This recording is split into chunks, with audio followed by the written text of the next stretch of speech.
Welcome to TechTalk, a video series about how to create a smarter workplace with technology. On this episode, we'll look at the impact COVID has left on bandwidth and how best to prepare for your return to office.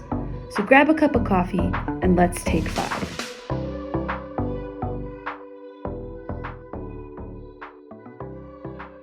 Yeah, obviously the whole past year has been a pretty traumatic experience, and with pushing most, if not all, at least office workers to home, to work from home.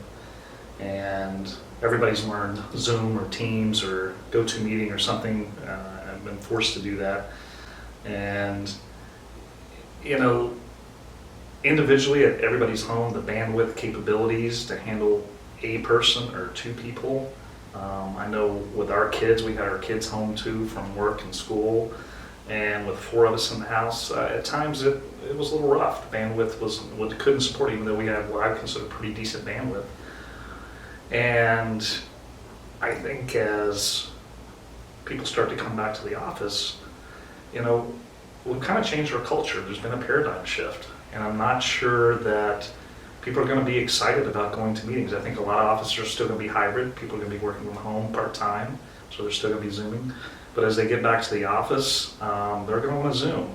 And so there may be some cases where some businesses are not prepared. They don't have enough bandwidth, because if all of a sudden they go from having 1 or 2 meetings, Zoom meetings or unified communication meetings a week, in their conference rooms, and now everybody wants to do that in the conference rooms and at their desktop and maybe on their phone via the Wi-Fi. You know, the reality is a lot of these businesses will not have the bandwidth to support that.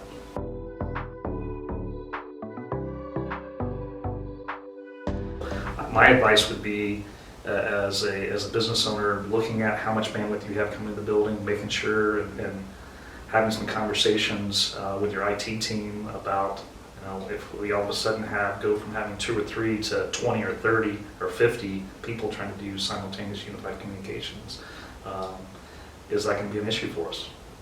And what do we need to do to address it?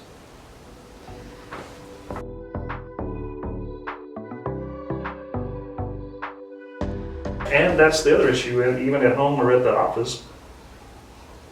If the IT departments don't do something about managing the network and not allowing certain users, so even within your house, usually there's an ability to, most people never bother, they just use what comes from the factory, the default settings on their Wi-Fi router box.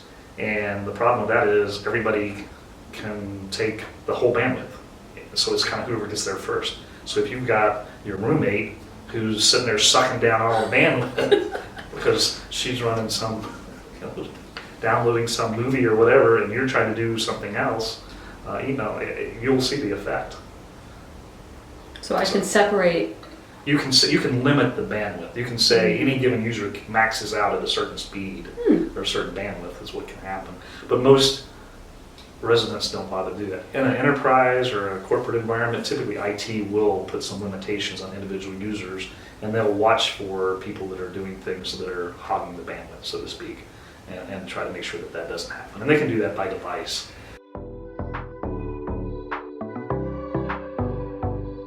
The reality is the providers, they can tell if there's a problem, like within your network, and if they're getting connectivity from point A to point B, they can see what traffic all is in a particular node, but it's almost self-regulation. That's why a lot of people use speedtest.net or other types of tools to find out, are you really getting what you're paying for and how consistently you are. Sometimes you can show them, hey, I'm not consistently getting, or something not right. And there can be a problem within their network, and they can troubleshoot it and get it fixed.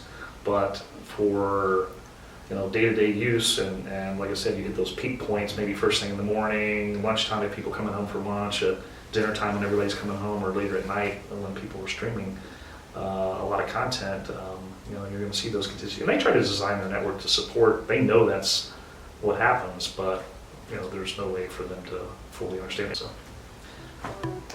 All right, well, hey Chip, thanks for sitting down and talking bandwidth with us. You're welcome. Appreciate Thanks, it.